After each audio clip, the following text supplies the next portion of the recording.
The Arena, a multi-platform gaming news podcast, is brought to you by, well, of course, you. If you want to learn more about how you can support the show, go to patreon.com/expat2020.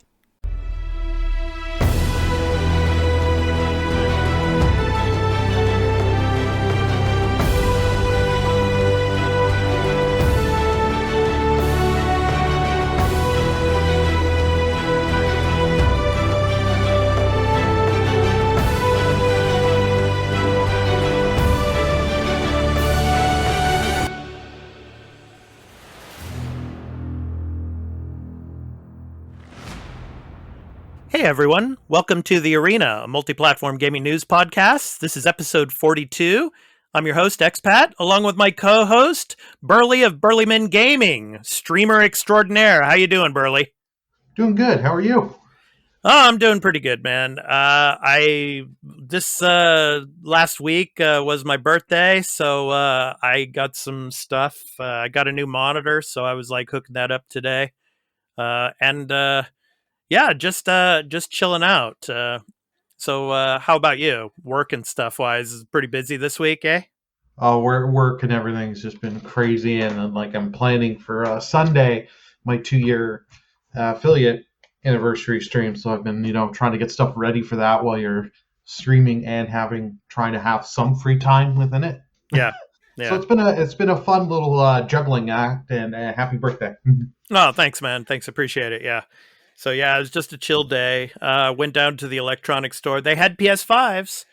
So yeah, they did have some there. So yeah, they have a lot of Mario Golf is just really, really huge here, and from what I've heard in the West as well right now. So yeah, it's interesting. And Scarlet Nexus as well has gotten a lot of advertisements too. So yeah. Okay, so before we get to what we've been playing, here's a brief message about where you can find the podcast.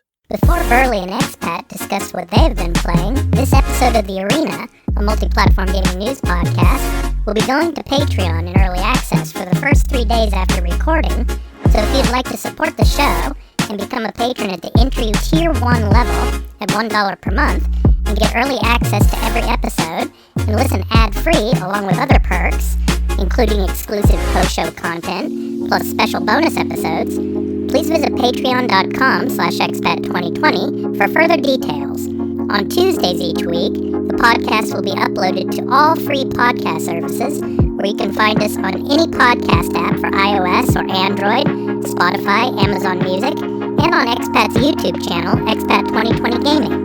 Just download your favorite podcast app or open Spotify and search for The Arena, a multi-platform gaming news podcast. Subscribe, follow us, post a review, and leave us questions, comments, and feedback if you like, if that feature is available there, and spread the word about the podcast. We also have a Discord called The Arena Podcast, where you can join and chat with the Arena Podcast community, and the podcast website is at expat2020.podbean.com, where you can follow us and leave questions and comments as well. Finally, you can also follow us on Twitter at The Arena AMPGNP, as well as on Instagram at The Arena_podcast. Now, back to the show. Okay, Burly, I finished Ratchet and Clank, man. Ooh, I'm dying to hear your thoughts on this. It's a beautiful game. Like I was saying before, it's like a Pixar game, playing a Pixar movie.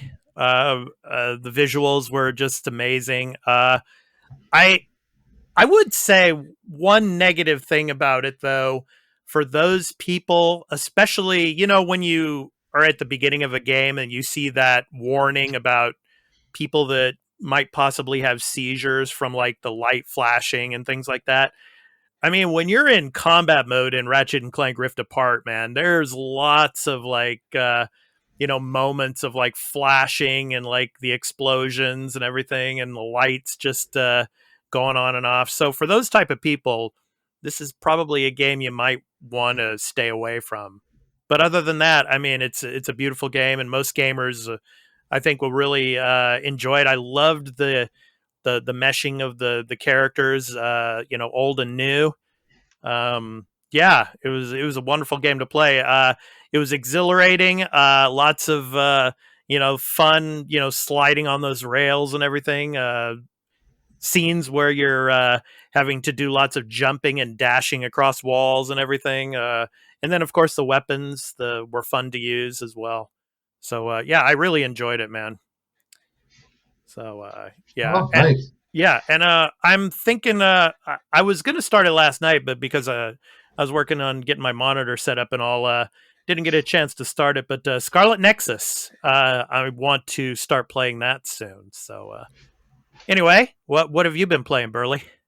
I've been playing that Mario Rabbids Battle Kingdom. Mm-hmm.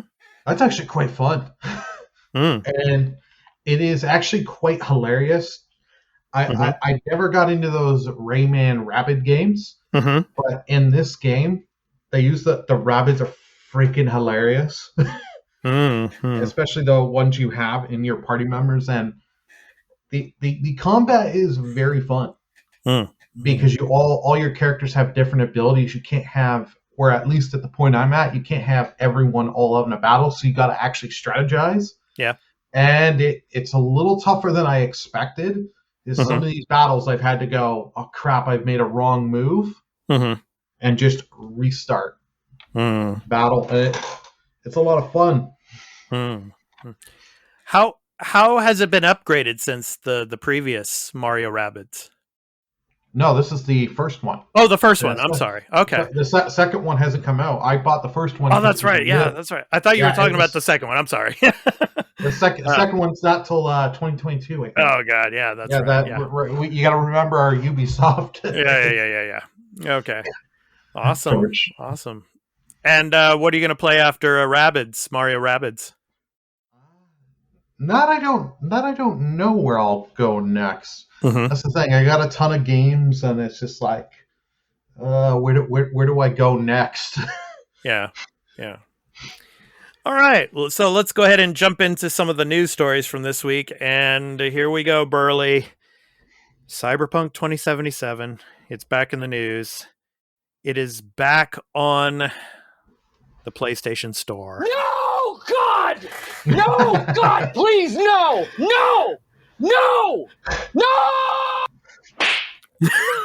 I should have seen that coming. Yeah. So Cyberpunk 2077 is back on the PlayStation Store, everybody. So, but it seems to have a warning message for original PlayStation 4 owners. So in a tweet by Cyberpunk 2077 at Cyberpunk Game, they say users may continue to experience some performance issues with the PS4 edition while we continue to improve stability across all platforms. The PS4 Pro and PS5 versions of the game will provide the best experience on PlayStation. So basically they're saying, if you're a base PS4 owner, you probably don't want to play this. What do you think of this, Burly? Yeah. I was shocked at first here that they were bringing it back to the PlayStation Store, and then I'm like, okay, so did they really get this fixed for a base PS4? And turns out no. Yeah. So I can't believe Sony did good on removing it. Like Microsoft didn't remove it. Yeah. And other platforms didn't. Sony at least did it. Sony's been bad about that, not doing that in the past with other stuff. Yeah, but they had removed it months ago, right? I think it was. Yeah. Cyberpunk was only on sale, I think, like for 2-3 weeks on PlayStation, PSN, and Sony says no. They were getting hammered by returns. Right. I cannot blame them. Yeah. For removing it, I was glad, but you cannot just put this out and say, well, you got base PS4, you're SOL. No, like you should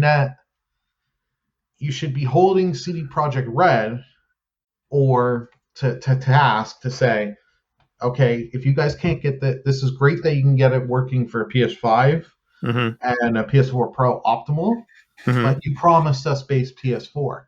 When are we getting that? Oh, well, maybe 2022. Well, that's when your game's going to be sold.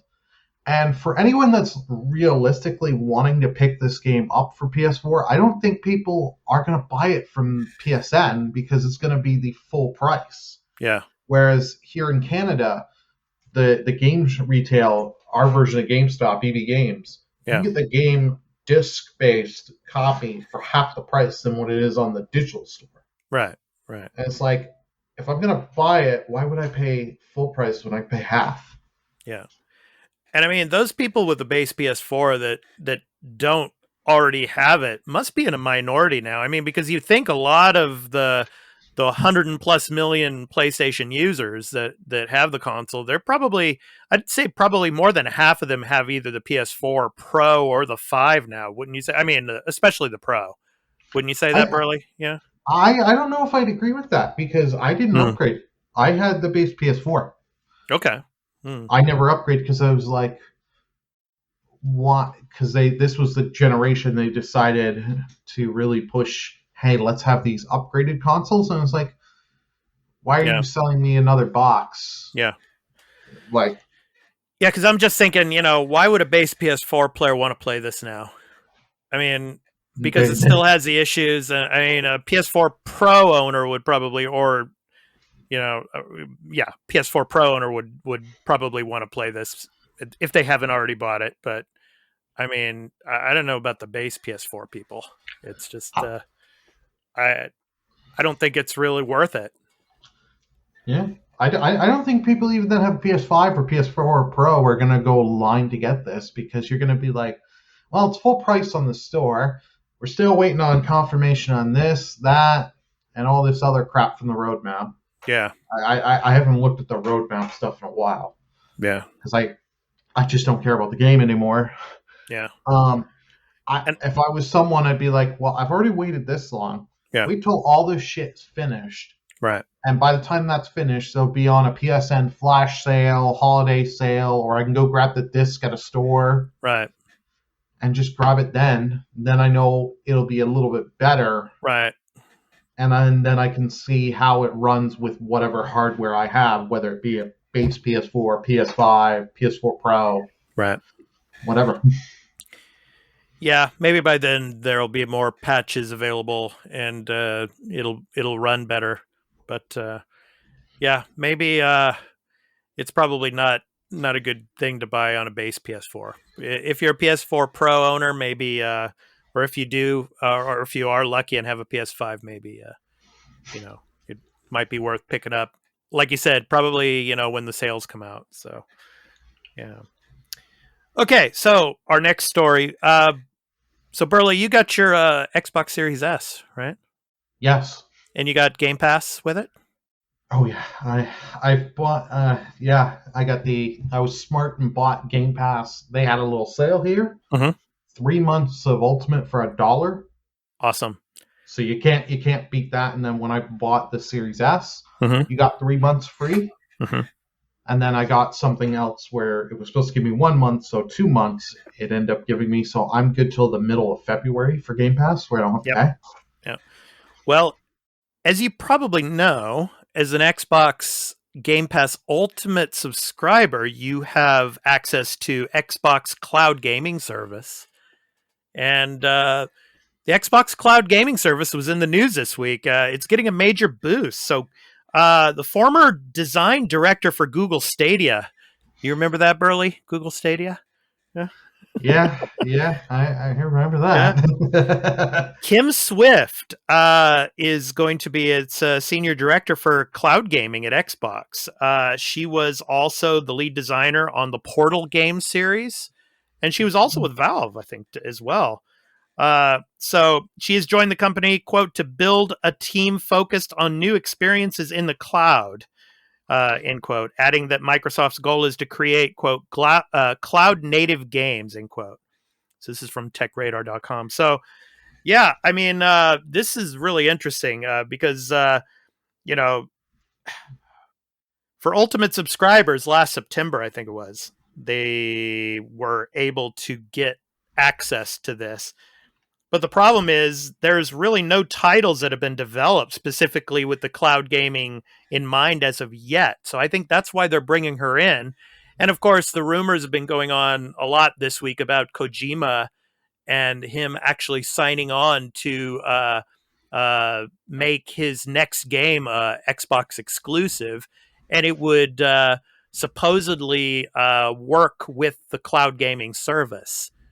Because I think he was wanting to initially make a game in the cloud gaming stream service for Stadia, but then of course Stadia's first party development studios folded. They closed up.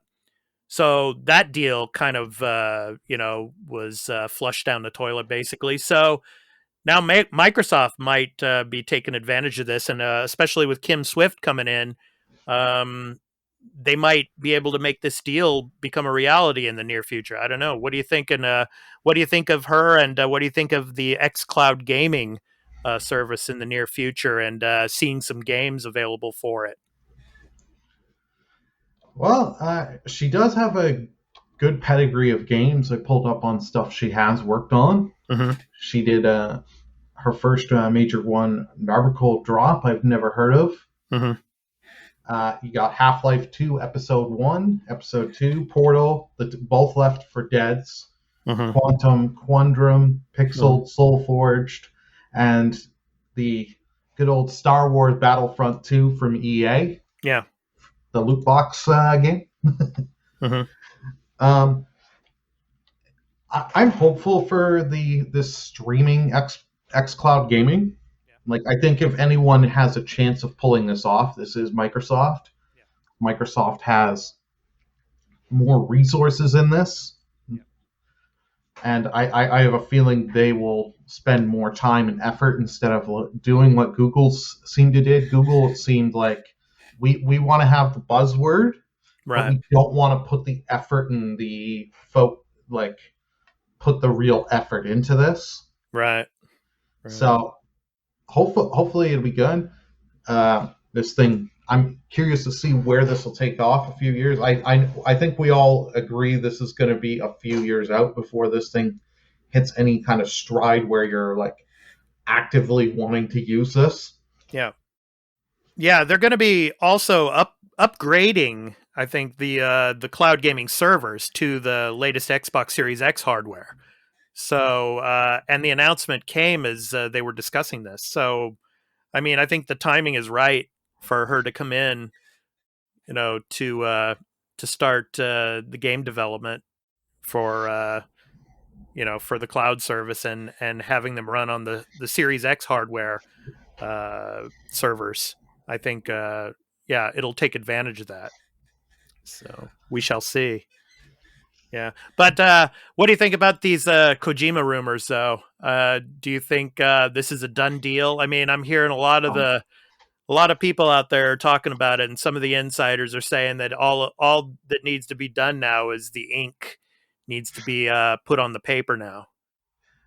There's always going to be rumors with everything. Yeah, with Kojima. Yeah.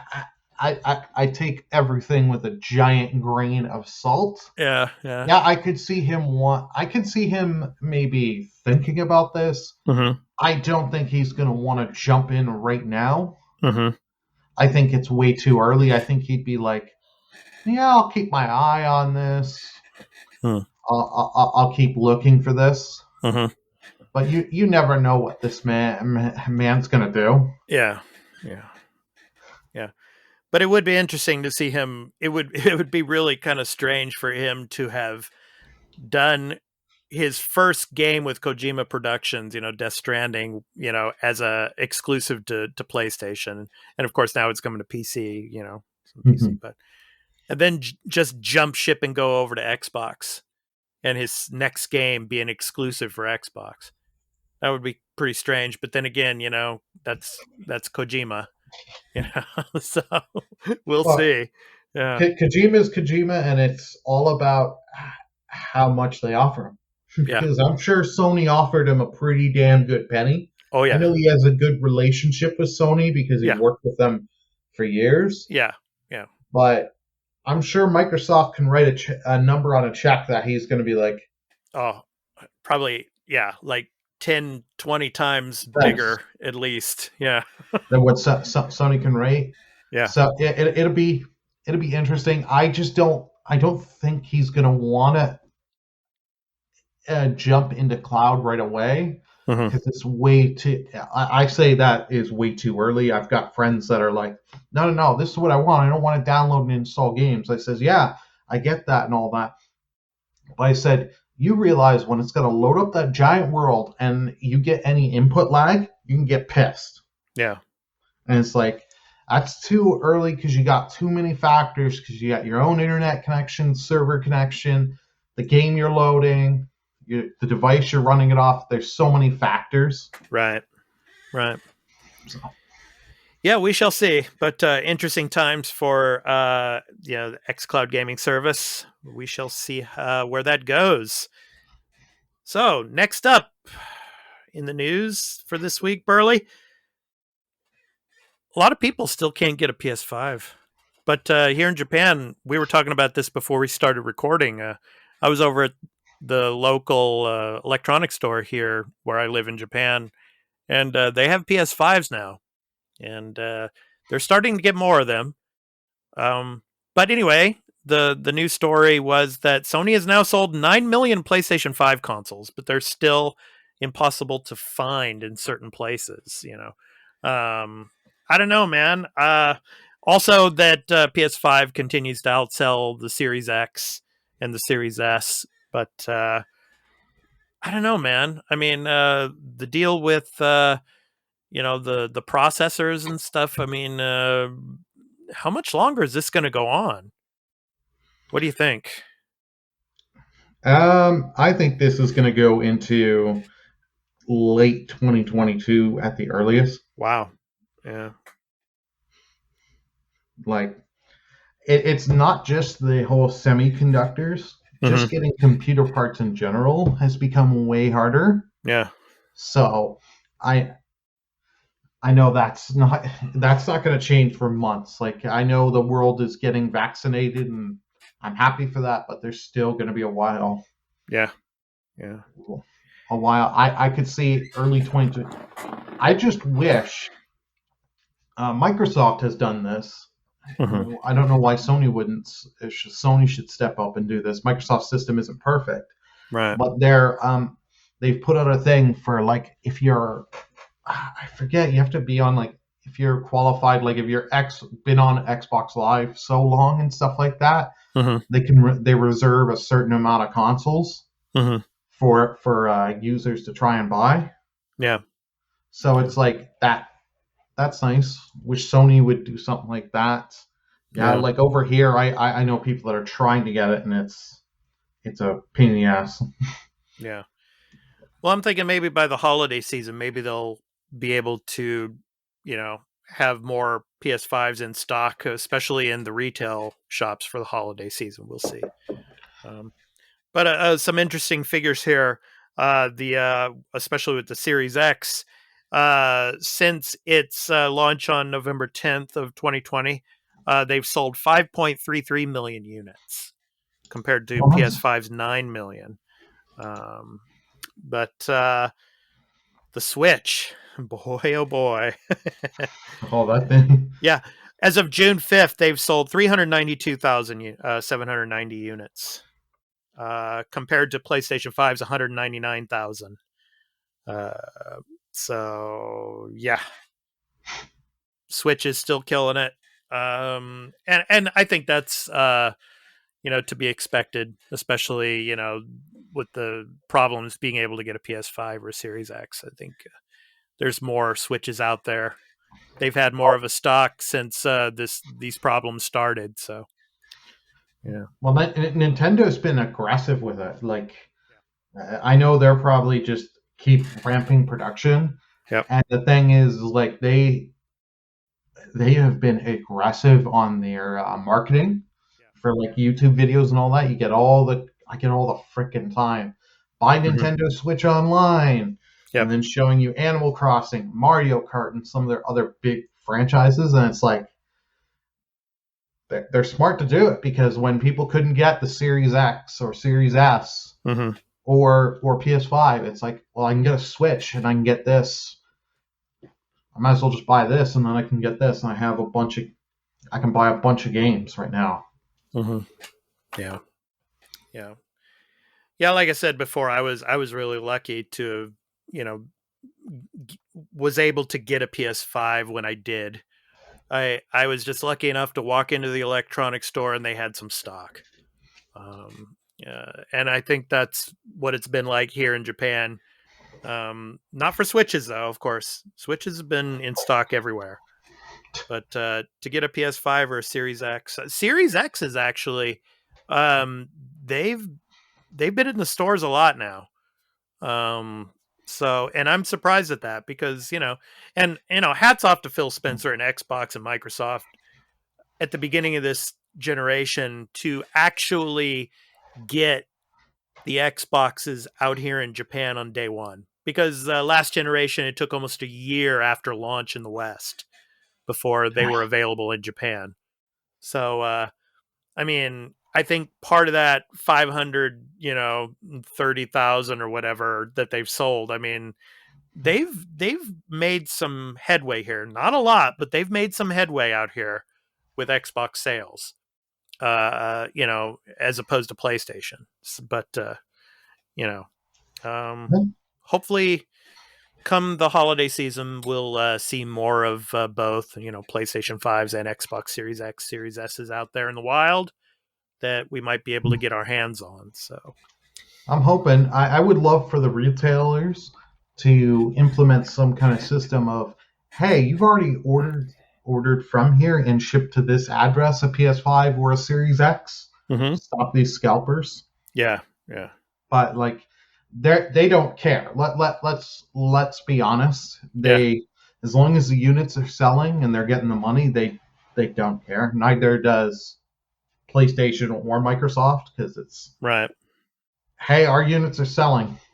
Yeah. But like, it's still so interesting to me that you can find the units there. Like, I can understand the Xbox a little easier to find over there because Microsoft hasn't fully taken off in Japan. I think it's fair to say that. Yeah, it's pretty fair to say, Burly. Yeah. Yeah, I remember Dan and I were talking in one of the last episodes about E3 and, especially like Tokyo Game Show and all these big, game showcases and, going to Tokyo Game Show, and we'd go into the main hall and they'd have the Sony, platform and everything. It was huge. And then you'd go to the side of the next room and it was Microsoft, an Xbox, and you'd see maybe about 4 or 5 people in there demoing games, but everybody was, of course, Sony and Nintendo and all the mobile stuff. Yeah. Hopefully that changes. We'll see. But anyway. Okay. So kind of a new segment to the podcast. Kind of. I mean, it's probably not going to be every week, but it's called the Speculative Gamer Water Cooler Corner. So an ode to news that is not truly news yet. So discussion 1 for this week, and it's kind of our main topic of the show in a sense this week. Fans are praying that Dead Space is on the cusp of a comeback, and we're hearing lots of rumors about Dead Space coming back and all, and basically the latest one is that EA Motive is developing the revival. So from what sources claim on this. So I don't know. What do you think, Burly? What are your thoughts? Are we going to see another Dead Space? There's going to be an E3 event, of course, in July. So kind of like their EA Play that they usually used to do during E3, but it's was pushed to July. So that's where the rumors are that this announcement's going to take place. What do you think, man? Are we getting a new Dead Space? I don't think we're gonna get a new Dead Space. Mm-hmm. I've never played the game, so I can't. But I think it's been. How do I word this perfectly? I think the franchise has kind of dropped off, and EA just doesn't care at this point, because it's like, we could put the resources into this. But is it going to sell as much as if we put our time and effort into this? EA Games. Oh, God, yeah. The new I just had slogan. to do that, man. I just had to do that. Yeah, no, you definitely had to. I know Just Dan. if Dan was here, you would have a field day with that. You would have a shit fit. It's like if this was Dan, you'd have a 5-minute rant segment right here. Come on, yeah, save us, man. Give us another Dead Space. I'm waiting for it. I loved Dead Space 1. Dead Space 2 is just as good. Dead Space 3 could have never been made. But I mean, yeah. I'm excited. I hope we get some kind of announcement. I'm not going to keep my hopes up too much though. But I mean, maybe it's going to be like a remaster. I was just about to say, if anything you're going to get, it'd be a remaster of 1, 2, and 3. They'll probably do like they did with the Mass Effect. Yeah. Dead Space Trilogy. Yeah. Trilogy Dead Collection or whatever name. EA, if you need some names that are stupid and crazy, call me. Yeah. Something like that. Yeah. But I don't know. There's another game. I forgot the name of it, but it was just announced. I think earlier this year or last year. That's very similar to Dead Space in nature. It's I think a multi-platform title. You know, like a horror game in space. I forget what it's called, but it's very similar to Dead Space in that sense. So I think. I think you're right. We're probably going to see some kind of like remastered trilogy or something like that, like they did with Mass Effect. I don't know. We'll see. But yeah, we can all dream, right, Burly? Oh, yeah. Yeah. Okay, the next one for the water cooler discussion, PlayStation Experience. Maybe making a comeback in 2021, Burly. So yeah, it looks like they could be doing it because vaccinations and all in America are have been ramped up now. So it looks like Sony has filed a new trademark to support that the possibility here that we're going to get another PlayStation Experience. So and it could be in the near future. So yeah, PlayStation Experience was kind of like the after E3 in a sense. It was kind of like during the holiday season. Usually, I think it was in like Seattle, and one was in California as well. So, I don't know. What do you think? Do you think we'll be getting PlayStation Experience maybe later this year, maybe towards the holiday season? I don't think so this year. I think it could make a comeback. I think if they're going to do it, I think they'll want to wait till 2022. Because just give yourself more time, let more vaccinations, and sit and let's play things out. I think they're probably being like, well, this is if they're even thinking of doing this at all. We rush and we do this, and this goes badly. This is going to set us back longer. We sit and watch things. Maybe smarter than we can kind of be like, because I know like some other gaming events are starting to say like we may do something, we may do this, we may do in person, but I think they're just it's not gonna happen this year, maybe next year, but who knows? This is all speculation. It's water cooler talk, man. That's why we're doing this. Water cooler talk. It's real news yet. It's like a lot of these other podcasts and major gaming news outlets, they love to talk about this stuff like it's real news, but it's not. So that's why we're calling it water cooler talk, man. But I think if we're gonna see it this year, it's probably going to be towards the holiday season, but I think Sony would be doing it if it's this year because they're really worried about showing stuff that is going to come early 2022 because, Xbox has all this momentum with Game Pass right now. And you're going to have, if Horizon doesn't make it this year, Horizon Forbidden West, they got to have something to show, so maybe they might be in like a rush type of situation. Like, okay, we got to get some momentum back before the end of the year, before the Game Awards, to show something. That's just what I'm thinking. If it's going to be this year, it's probably because they feel like the need to get something out there before the end of the year. I don't know. So we'll see. But you could be right. It could be, a 2022 thing. But like I was saying at the beginning here, these PlayStation experiences were usually at the end of the year. Yeah. So, who knows? Could be this year, could be next year. We shall see. And speaking of PlayStation games, Burly, the last discussion in the water cooler discussion boat, Ghost of Tsushima is reportedly getting a standalone expansion. Named Ghost of Ikishima.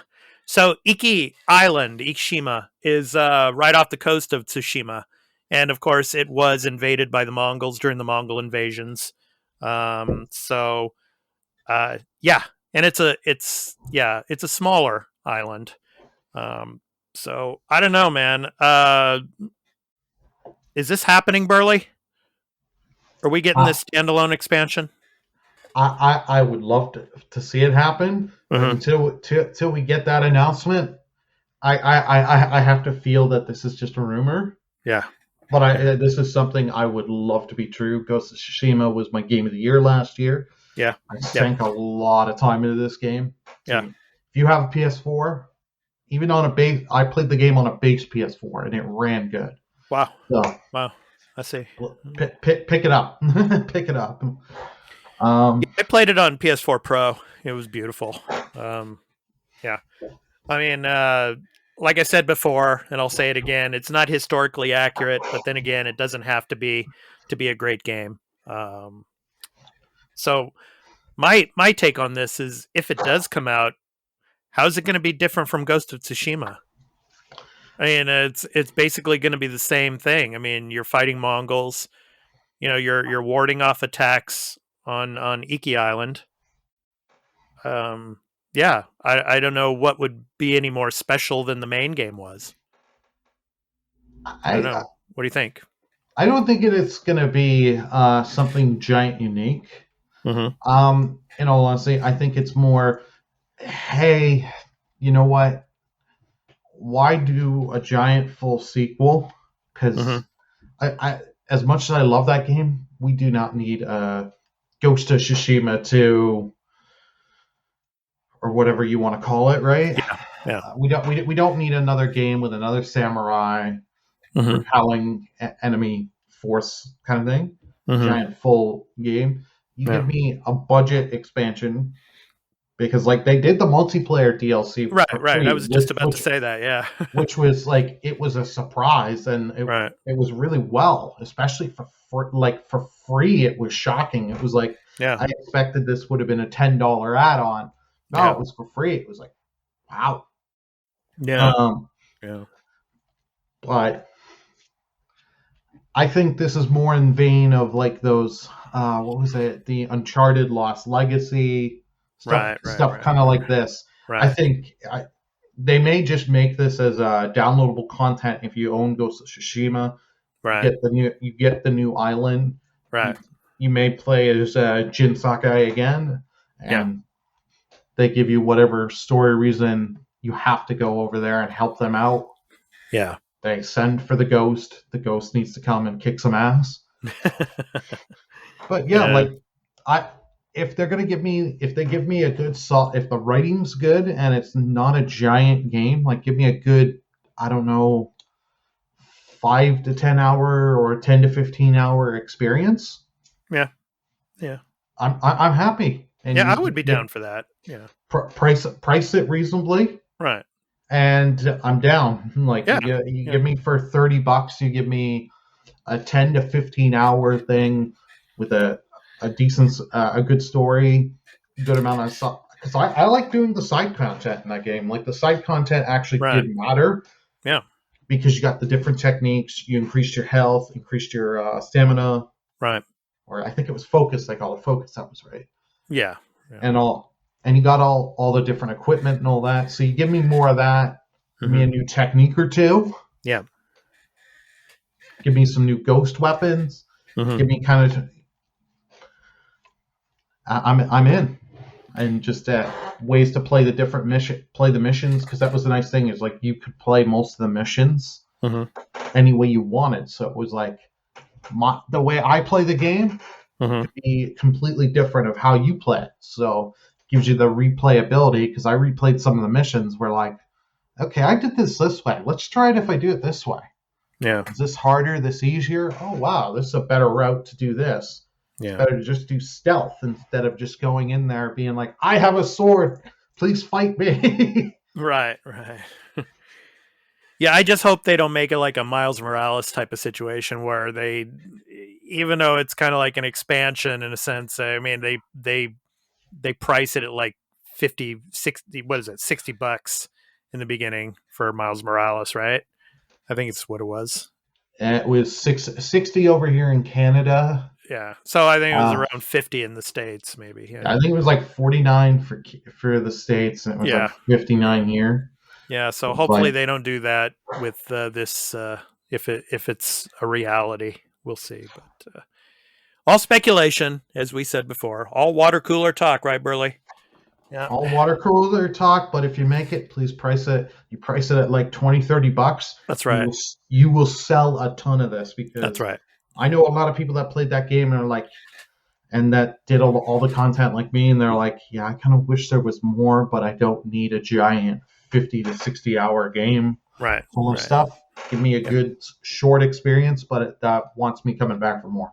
Yep. Make it like 15 hours, 10 to 15 hours for $20. I'll take it. Yeah. All right. I want to go back to one thing, Burly. We were talking about, of course, the possibility of, Dead Space coming back. What other Dead franchises would you like to see make a comeback? Ooh. I mean, for me, obviously Banjo. I would love to see Banjo-Kazooie come back. I'd love to see maybe another Portal game also. That would be cool. What about you? What do you think of some dead franchises that you would like to see come back? Yeah, I'm thinking you've named some. Like, I would love to see Portal come back, because those were great. But with some of the key people not being there anymore, it's like, do I want to see them come back? Like Banjo, I loved Banjo 1. I never played 2E. I have access to 2E. So but I know Nuts and Bolts was like, I heard if you take the fact out that it's Banjo, it's not a bad kind of like racing game. Even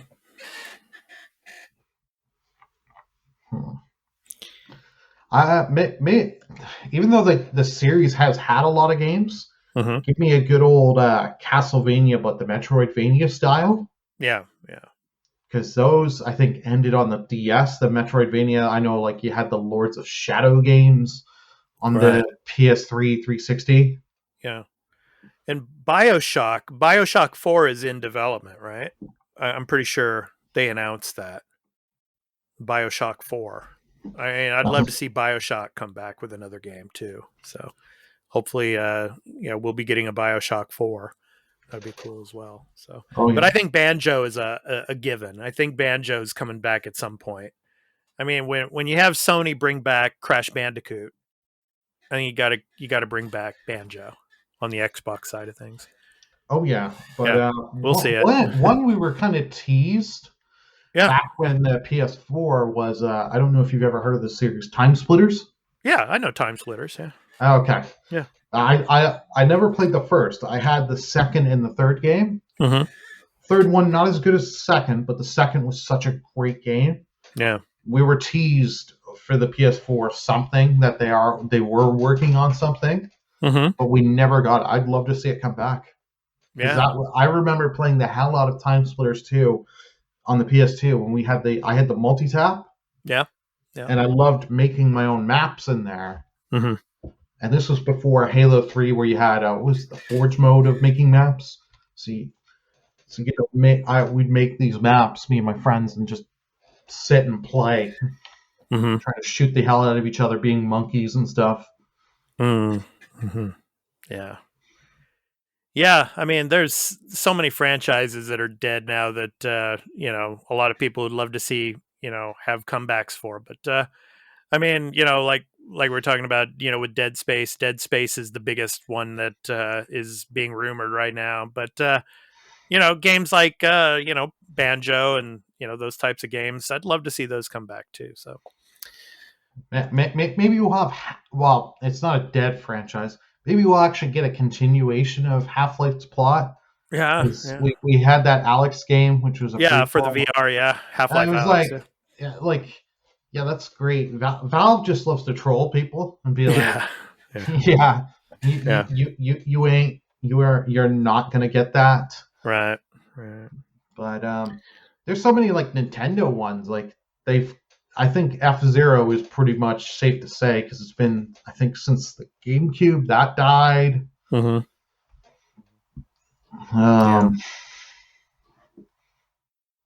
Yeah, a lot of good stuff. Yeah, that's for sure.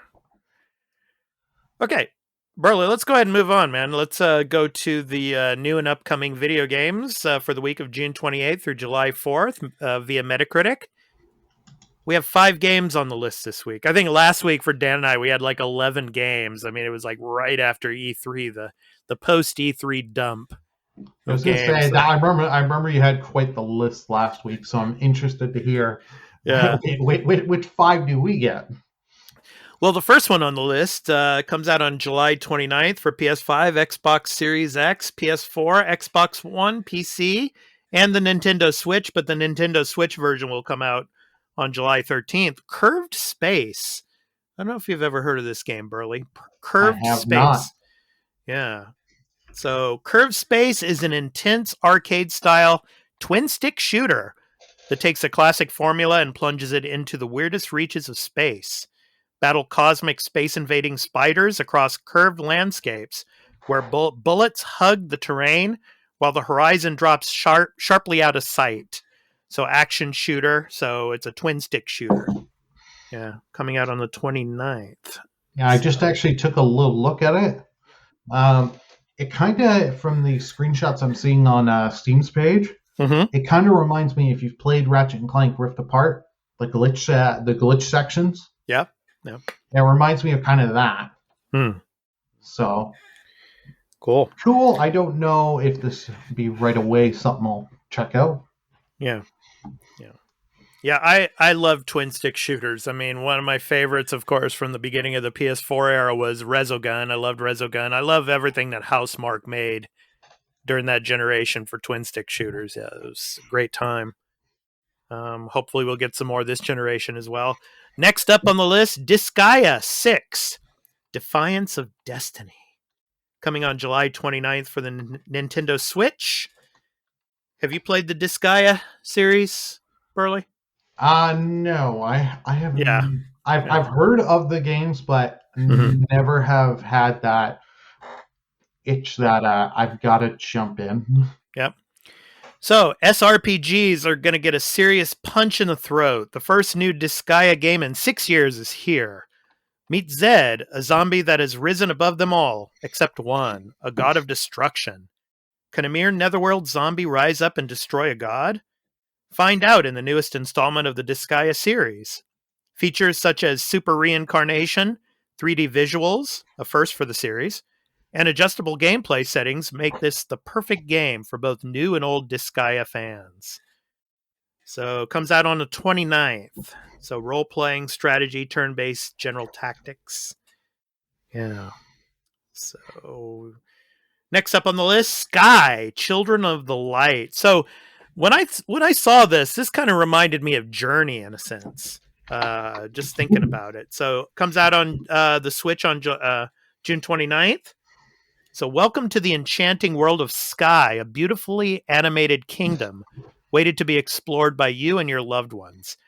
In Sky, we arrive as the children of the light, spreading hope through the desolate kingdom to return fallen stars to their constellations. So in the kingdom of Sky, you can soar and explore 7 dreamlike realms to uncover the mystery.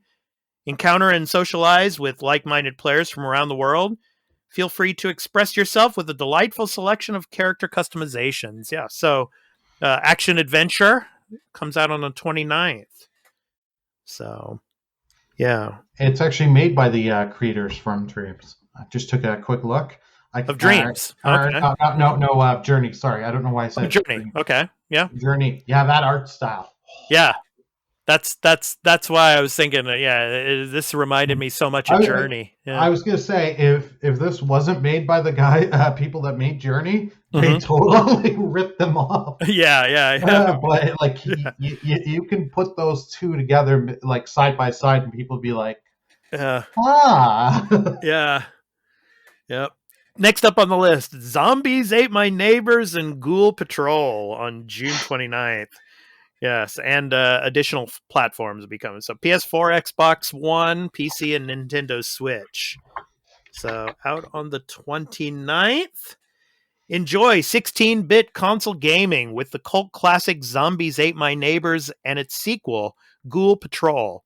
The cult classic Zombies Ate My Neighbors and its sequel make their long-awaited return in Lucasfilm Classic Games.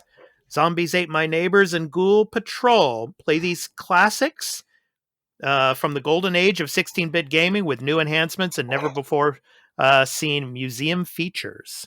So, Burly, have you ever played Zombies Ate My Neighbors and Ghoul Patrol? I have not played these games. I've heard all the things about them. I have never played them. I know the original Zombies Ate My Neighbors, the cartridge even before 2021 was insanely priced. But I have meant to try it. So maybe this collection, maybe the time I try these out. Cool. And finally on the list, Doki Doki Literature Club Plus. So, Burly, do you know what Doki Doki means in Japanese? I do not. Doki Doki means to be nervous. So, when you hear a Japanese person say Doki Doki Suru, Doki Doki means I'm nervous. Okay. So Doki Doki Literature Club Plus. Coming PlayStation 5, also for PC, PlayStation 4, Switch, Xbox One, Xbox Series X. Comes out on the 30th, so welcome to the club. Write poems for your crush and experience the terror of school romance in this critically acclaimed psychological horror story. Enter the #1 psychological horror experience. Welcome to a terrifying world of poetry and romance. Write poems for your crush and erase any mistakes along the way to ensure your perfect ending. Now's your chance to discover why DDLC is one of the most beloved psychological horror games of the decade. So you play as the main character who reluctantly joins a literature club in search of a romantic interest. With every poem you write and every choice you make, you'll charm your crush and begin to unfold the horrors of school romance. Do you have what it takes to crack the code of dating sims and get the perfect ending? Comes out on the 30th. So another visual novel. So Dan was talking about those visual novels that came out about a month ago or so, and they're like, he's like, man, I'm in the wrong profession. I should be making visual novels. Oh, when they got revealed, because he was on my stream when they got revealed for the Switch. Yeah. Like, yeah. These, Nintendo's wasting time on this and all that. Yeah. And then when we saw the price for them, we're like, what the? Yeah. I think for like a good solid minute, we're like, you're pricing these for that? Because I think they were like, for the both of them. Yeah. We're each like 30 something, but you could buy the combo pack of like 54 Canadian plus your tax. And it was like, yeah, you gotta be kidding me. And he and I are like, we could just write a crappy story in an hour, and you pay some artist some money, and there you go. Yeah. So Doki Doki. Doki Doki Literature Club. So, we have Curve Space, Disgaea 6, Defiance of Destiny, Sky, Children of the Light, Zombies Ate My Neighbors, and Ghoul Patrol, and Doki Doki Literature Club Plus. So, Burly, my pick of this week for the new game releases, I'd have to go back to this game from the makers of Journey, Sky, Children of the Light. I think I'd want to play that one. What about you? I'm gonna go Doki Doki so I can learn the things so I can start exploiting people. I mean, making well-crafted stories for your enjoyment, and so I can have a comfortable live. Now, in all honesty, I'm gonna go Sky. I remember really enjoying Journey, so seeing this art style again, I cannot wait to see and experience what they're gonna have us experience through this. Awesome. All right. So before we conclude the episode, I want to let everyone know where you can find me on social media. You can find my YouTube channel for gaming content at youtube.com/Expat2020 Gaming and at Expat2020.live.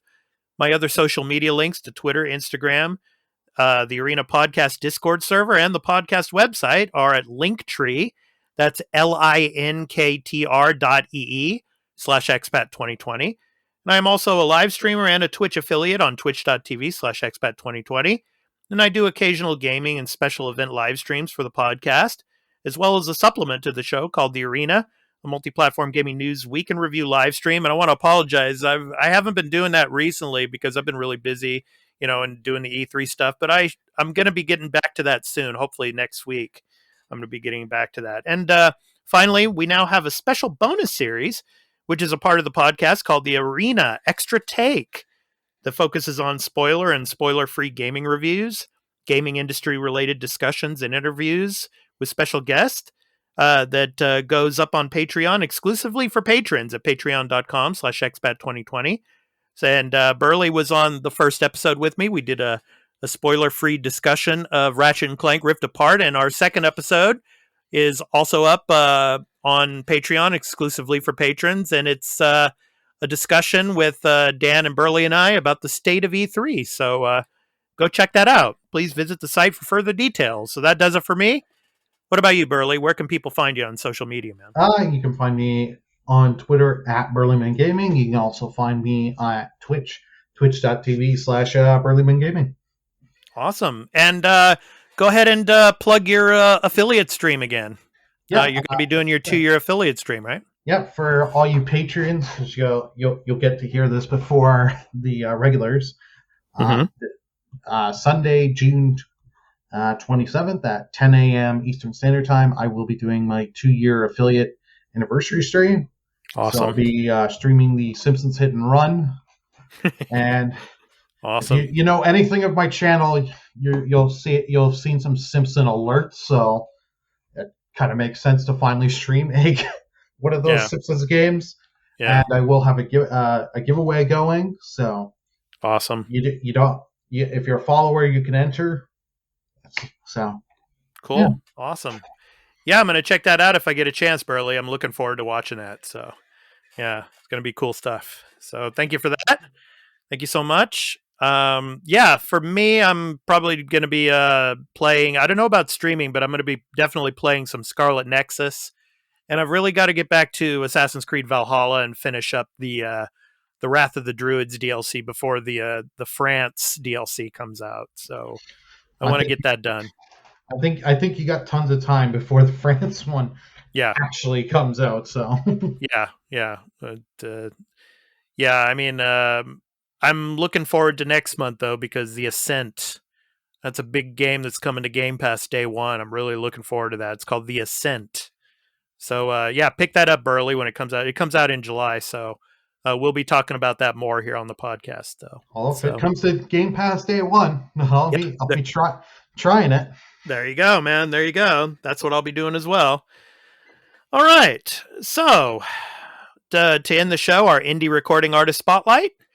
This week's spotlight is on Ite Kashti. Ite Kashti is a London-based composer and producer.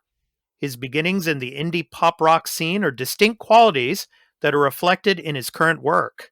His diverse skills in music production laid the base for him to work with artists from all around the world in various genres. From the title song of his album called United. This has been The Arena, a multi-platform gaming news podcast, episode 42. I'm your host, Expat, along with my co-host, Burly of BurlyMenGaming. We hope to catch you in the next one.